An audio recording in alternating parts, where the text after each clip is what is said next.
সম্মানিত আশিকের রাসূলেরা, গত পরশুদিন আমরা একটা হাদিসে দেখতে পেলাম। ঘটনাটা এরকম, আল্লাহ হযরত আদম আলাইহিস সালামকে সৃষ্টি করলেন, ফেরেশতাদেরকে দিয়া সেজদা করালেন। তখন আদি পিতা বাবা আদম আলাইহিস সালামের মনে একটু গরম ভাব, তাহলে আমি জগতের সবচেয়ে শ্রেষ্ঠ, এই ভাবটা উদয় হয়েছে। তখন তিনি বললেন, দয়াময়, আমার চেয়ে শ্রেষ্ঠ কি আর কেউ আছে? আল্লাহ আদমের মনের কথাটা বুঝতে পারলেন, জানতে পারলেন। তখন বললেন, তুমি উপরে আরশের দিকে তাকাও। আরশের দিকে তাকানোর পরে দেখেন আরশের পায়ের মধ্যে লেখা আছে লা ইলাহা ইল্লাল্লাহ মুহাম্মাদুর রাসূলুল্লাহ।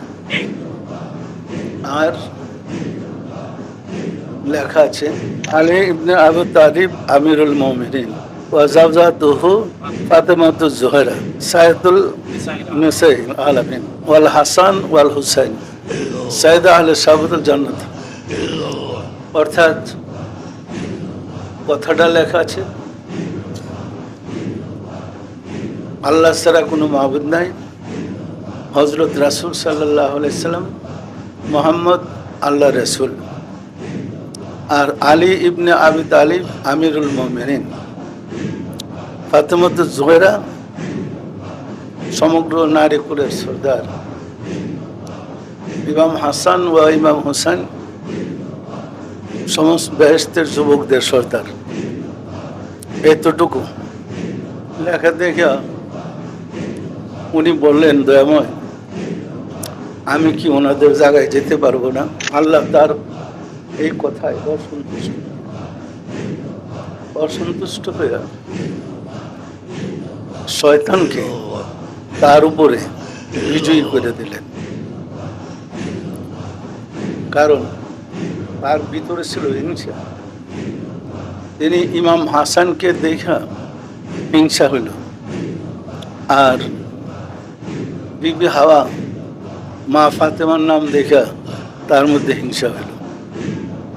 আল্লাহ দুইজনের উপরে শয়তানকে বিজয় করে দিলেন এবং বললেন, তোমরা যদি তাদেরকে হিংসা করো তাহলে আমার সাথে বেহেশতে থাকতে পারবো না, এখান থেকে তোমাদেরকে বের করে দেওয়া হবে। এই হিংসার কারণে কিন্তু শয়তান লাগাই দিয়েছে পিছনে। পরে তাদের হিংসা আরো গাঢ় হইল। পরে শয়তানের প্ররোচনায় দুইজনে গন্ধম খেলেন, বেহেশত থেকে বিতাড়িত হলেন, আল্লাহ থেকে দূরে সরে গেলেন। এই হইল হাদিসটা। তো আমার হুজুররা আমাকে প্রশ্ন করছিলেন, তাহলে মানুষের কি দোষ? আদি পিতার যদি হিংসা হয়ে থাকে, অন্য মানুষের অবস্থা কি হবে? পরে আমি বললাম, দেখেন, আসলে তো সৃষ্টির রহস্যটা, মূল ঘটনা হয়েছে আদমকে সৃষ্টি করা হয়েছে আগুন, পানি, বায়ু, মাটি দ্বারা।